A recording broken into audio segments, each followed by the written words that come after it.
C'est bon du coup là? Ouais. Oui. Ok. Je vous remercie beaucoup de m'avoir laissé cette opportunité de présenter aujourd'hui à vous. Alors je suppose que la plupart d'entre vous savent à peu près ce que fait BPI France. Moi, je vais essayer de faire un petit récap. Et, si c'est un peu longué, n'hésitez pas à me faire signe et on accélérera. Je suis ravi d'être avec vous aujourd'hui. Merci beaucoup à Minalogic. Pour moi, je suis nouveau dans la région. Hein. Donc, je suis délégué innovation pour la zone qu'on appelle Grenoble-Alpes, donc qui ne correspond pas tout à fait à la région Auvergne-Rhône-Alpes, puisque je vais me mettre tout de suite sur une diapo qui vous montre comment on est organisé ici. Voilà. En gros, sur la région Aura, on a dans notre jargon, trois directions régionales. Une dont le siège est à Grenoble, qui couvre les Deux-Savoie, avec une délégation à Annecy, l'Isère évidemment, et puis Drôme et Ardèche, avec une délégation à Valence.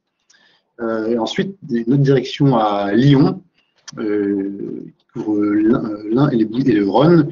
Là, mon homologue à Lyon s'appelle Philippe Coche, donc je suppose que certains d'entre vous le connaissent.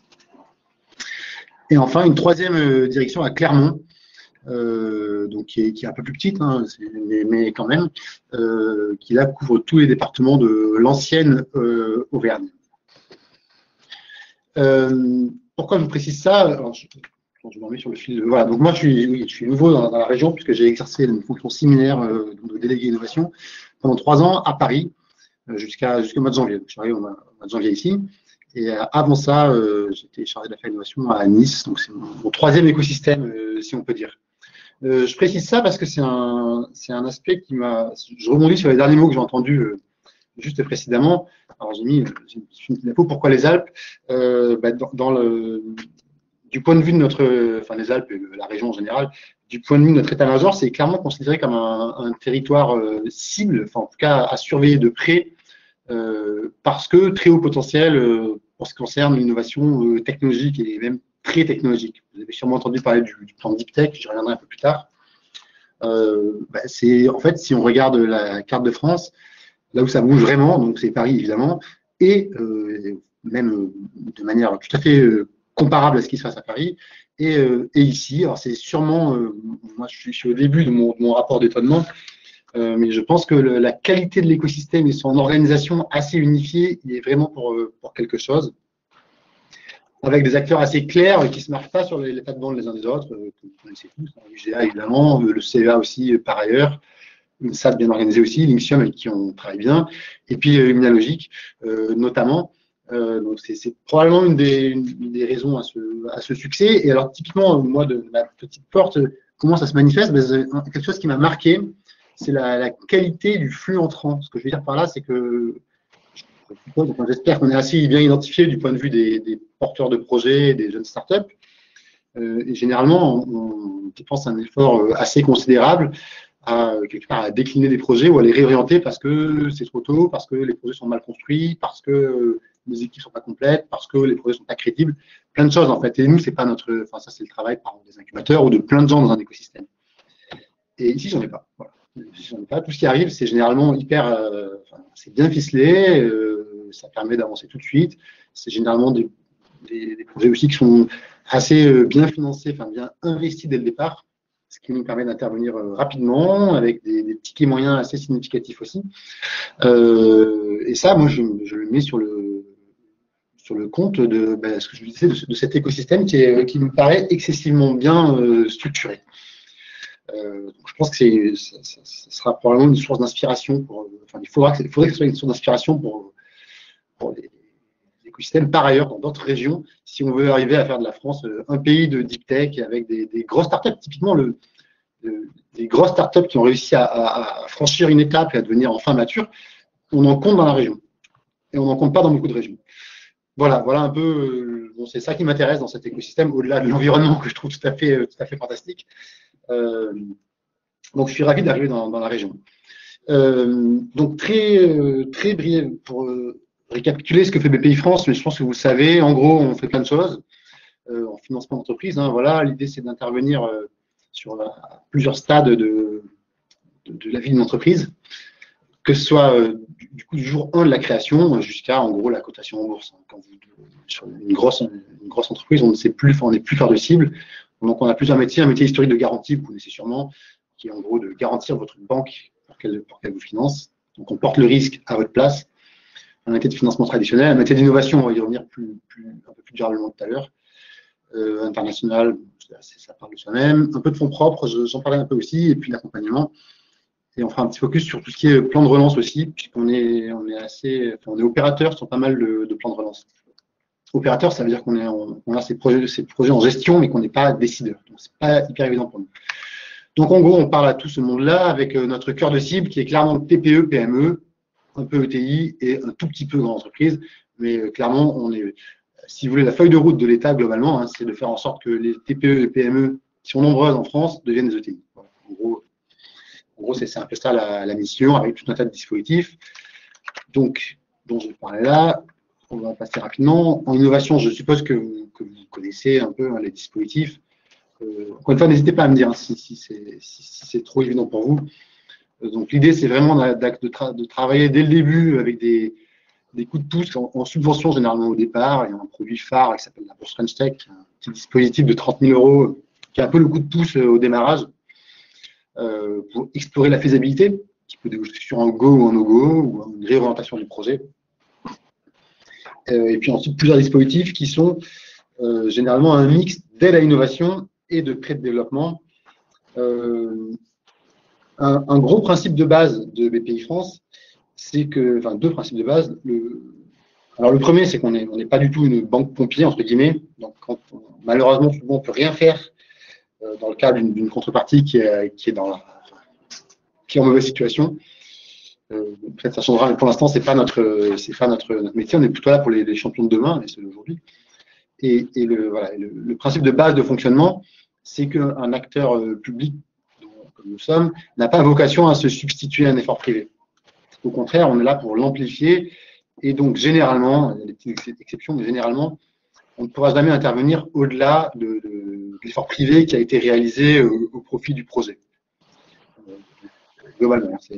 Donc, ce que je veux dire par là, c'est que typiquement, à chaque stade, à chaque intervention, même en subvention, on pourra vous mettre 30 000 € dès lors que vous avez réussi à réunir vos premiers 30 000 € ou équivalents. Et ainsi de suite sur les premières avances récupérables ou les premiers pré-innovations de 200 000 – 300 000 €. Là, ce sera au moment où vous aurez pu convaincre des investisseurs d'un effort similaire, et ainsi de suite à chaque étape. Voilà pour le principe de base. On est dans une logique de partage du risque. Et c'est aussi une logique toute simple de plan de financement. Généralement, on finance à peu près, hein, je schématise, mais 50% des dépenses d'un projet. Donc, il faut que vous ayez les autres 50%. Voilà pour le résumé. Donc, international, on fait plein de choses aussi, mais ce n'est pas l'objet maintenant. Ce dont je vais vous parler. Alors, je ne sais pas si ça, c'est un récap un peu. Bon, il y a plein, c'est pour vous montrer qu'il y a plein de trucs, en fait. Plein de concours que vous connaissez. On intervient essentiellement en financement de projets individuels, donc sur la partie haute du tableau, et un peu en financement collaboratif sur certains programmes de type PSPC, par exemple. Et sinon, on finance nos entreprises une par une, généralement, avec des subventions au début de l'aventure, puis des avances récupérables et des prêts de développement.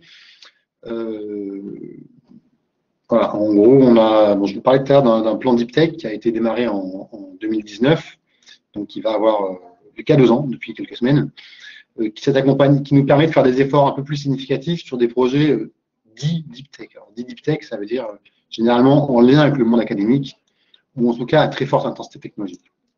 Typiquement, en ce cas-là, la subvention de démarrage, ce n'est pas 30 000, mais ça peut aller jusqu'à 90, etc. Ce que je voulais juste vous dire, voilà, les deux familles de produits dont je parlais, donc les aides à l'innovation et les frais de développement. Pourquoi deux familles de produits? C'est assez logique, en fait. Toutes les aides à l'innovation financent des programmes de recherche, enfin, d'innovation au sens large. Donc, ce qui veut dire par là, c'est que c'est des projets qui sont des dépenses qui sont préétablies, qui relèvent d'un travail d'innovation. Du temps d'ingénieur, de la prestation de services, du juridique, etc. Donc, c'est un projet qui est limité dans le temps, avec des jalons et avec un budget. Donc, on ne peut pas tout financer avec ça, on n'a pas le droit. Par exemple, du marketing, ça ne rentre pas là-dedans. Vous voulez ouvrir un bureau à Pékin, on ne peut pas le financer avec une aide à l'innovation. Et donc, pour ça, il y a ce qu'on appelle des prêts de développement. Donc, il y en a plein, des prêts d'amorçage, d'investissement, etc., qui, eux, financent plutôt le BFR ou le tout venant, enfin, toute la trésorerie, si on peut dire, ou le déploiement commercial, et qui sont, du coup, complètement complémentaires aux aides à l'innovation. Donc, on peut solliciter les deux, on peut étudier les deux financements en parallèle, dès lors que c'est raisonnable, si on peut dire, par rapport enfin, l'argent investi dans la société. Voilà, en gros, donc 2 familles de produits. Après, il y a plein de sous-catégories. Je ne pense pas que ce soit nécessaire d'aller dans le détail de ça parce que les différences entre les produits sont souvent assez cosmétiques. Et puis, c'est un peu, ça, c'est le travail du chargé d'affaires, d'y voir clair dans vos projets et de vous proposer le projet, le dispositif qui est le plus adapté. 2 précisions en plus qui sont assez évidentes, mais j'ai parlé tout à l'heure par erreur de programme de financement pour la R&D. Le terme n'est pas exact. Hein, l'idée, c'est pas d'être sectaire, au contraire, c'est de financer l'innovation au sens large, hein, de l'innovation de service, d'usage, etc. Donc ça, moi, je tiens beaucoup à ce qu'on ne soit pas du tout. Il faut avoir un regard bienveillant sur ça, sur ce qu'on considère étant une innovation. Et deuxième point sur les prêts de développement. Là aussi, l'idée, on est souvent face à des contreparties qui sont des entreprises innovantes par nature, qui du coup sont soit au démarrage de leur activité et donc n'ont pas d'historique à présenter, ou soit ont des bilans qui sont plutôt très dégradés parce qu'elles ont investi dans des phases de R&D coûteuses sans avoir de retour sur activité, enfin sur investissement à ce stade. Donc là aussi, on est sur des produits qui sont assez bien garantis, notamment par l'Europe.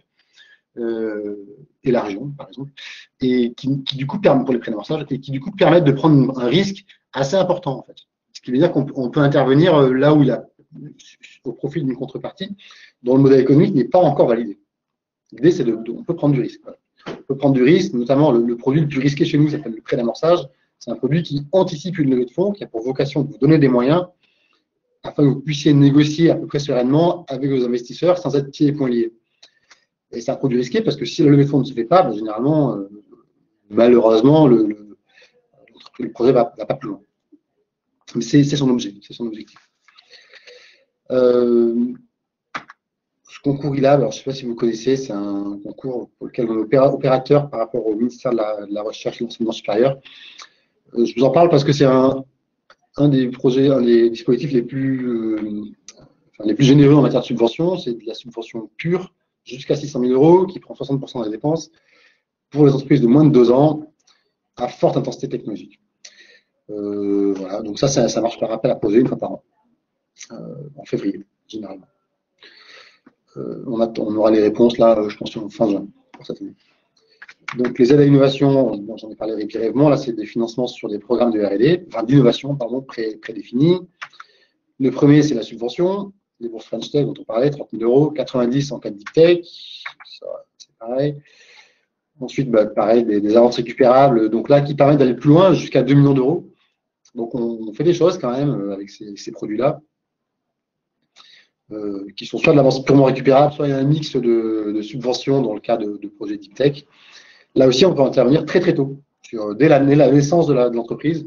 Dès lors qu'elle est un peu capitalisée, on peut regarder ce type de projet. Et l'idée, c'est finalement d'assurer un continuum de financement.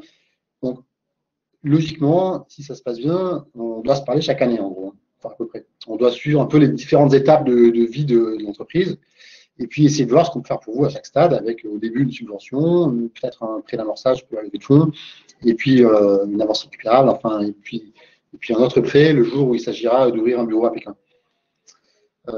Voilà, donc l'idée, c'est qu'on peut empiler au fur et à mesure du temps différents dispositifs pour suivre les étapes de la vie du projet, et aussi parce qu'on n'est pas capable de mettre tout de suite sur la table un ticket d'1 million d'euros. On ne sait pas faire ça.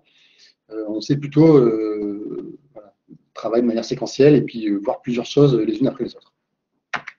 Donc, je vais passer rapidement sur les différents prêts, amorçage, etc. Vous pourrez y revenir si vous voulez. Un rapide point sur la partie investissement chez BPI France. Donc, c'est une structure différente. BPI France, c'est le groupe à deux branches. Une qui est BPI France Financement, celle pour laquelle je travaille. Une autre branche, BPI France Investissement, donc, qui peut agir en fonds propres à travers une petite dizaine de fonds d'investissement en direct et à travers ce qu'on appelle du fonds de fonds, c'est-à-dire des souscriptions à d'autres fonds qui ont leur propre vie. Donc, comme ça, on est souscripteur, je crois, de près de 300 ou 400 fonds qui après font leur vie. Donc des fonds régionaux, par exemple, des fonds thématiques, je ne sais pas, Déméter, enfin n'importe quoi, plein de fonds auxquels on donne les moyens, mais qui après, on n'intervient pas dans leur gestion. Donc, on sait faire des investissements directs en innovation, en dev et en fonds de fonds.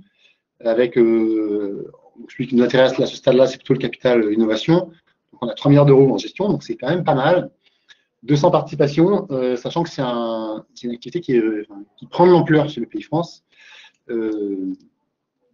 donc qui est amené à augmenter vite, et je vais vous montrer juste après. Donc oui, alors les principes d'investissement, alors là, je vous parle sous contrôle de mes collègues d'investissement parce que c'est pas mon métier, mais c'est qu'en gros, on n'est jamais seul investisseur, on est toujours plutôt en co-investissement, généralement minoritaire. Et quand on rentre, par contre, c'est pour être capable de réinvestir. Donc, on ne va jamais être bloquant sur un tour de table ultérieur. Et ce qui est regardé, c'est effectivement l'ancrage français, l'intérêt général, etc. Ce n'est pas un fonds à impact, mais un petit peu quand même.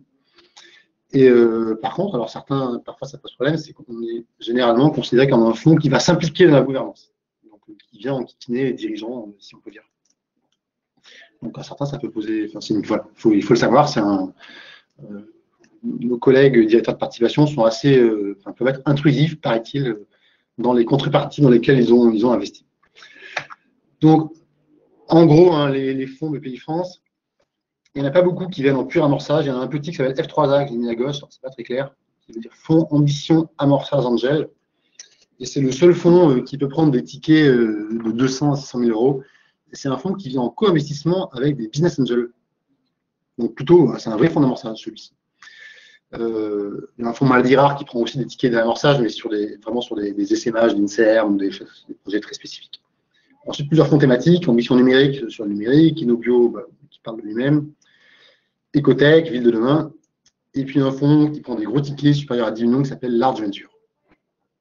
Ça, c'est pour les fonds qui sont gérés en direct par Bpifrance. Voilà, alors moi, si je peux avoir un avis, je trouve que pour l'instant, ils sont un peu franciliens, voire parisiens, comme beaucoup de fonds d'ailleurs, mais ils semblent avoir pris conscience de ça et vouloir un peu franchir le périph' pour faire plus d'opérations ailleurs qu'à Paris. J'ai trouvé une capture de l'activité. Donc en 2020, il y a eu une année, je pense que Bpifrance a joué un peu son rôle d'investisseur contracyclique, puisque beaucoup d'opérations ont été décalées faute à la crise que l'on connaît. Donc, il y a eu beaucoup d'opérations réalisées par Bpifrance en fonds propres sur plein de thématiques. Et pourquoi je vous dis ça? Parce que sur les thématiques qui occupent, je pense plus spécifiquement les rangs généalogiques, donc qui est plutôt sur des sujets numériques, si on regarde la partie digitale, c'est quand même le gros du business, hein, il est là. Le gros du business, il est là, donc Digital Venture,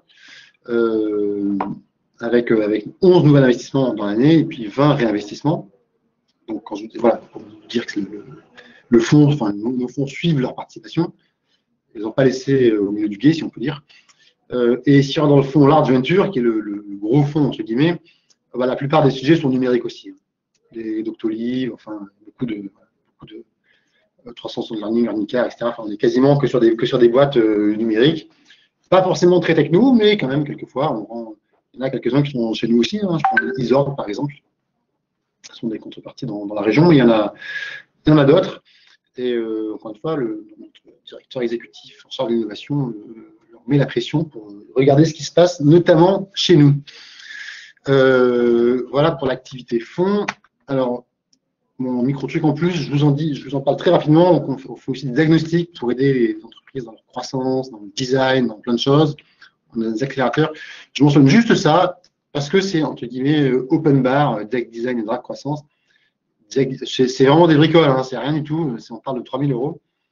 Mais vu que c'est quasiment automatique, au cas où vous faites appel à un designer sur le design de vos produits et que le diagnostic sur une facture de 3 000 euros, en gros, on vous rembourse la moitié. Voilà. Et comme c'est automatique, il ne faut pas se censurer là-dessus. Et pareil sur les DAC croissance, on voit souvent, typiquement, là, le cas classique d'un DAC croissance, c'est un dirigeant qui se pose la question entre continuer sur sa croissance organique ou alors, par exemple, faire rentrer un fonds d'investissement. Et c'est des questions presque essentielles. Hein. Voilà. Alors, je voulais faire un point sur l'actualité qui est chargée parce que plan de relance et parce que plein de plans qui n'étaient pas prédestinés à être des plans de relance, mais qui le deviennent un peu maintenant. Donc, des vrais plans de relance, il y en a 4.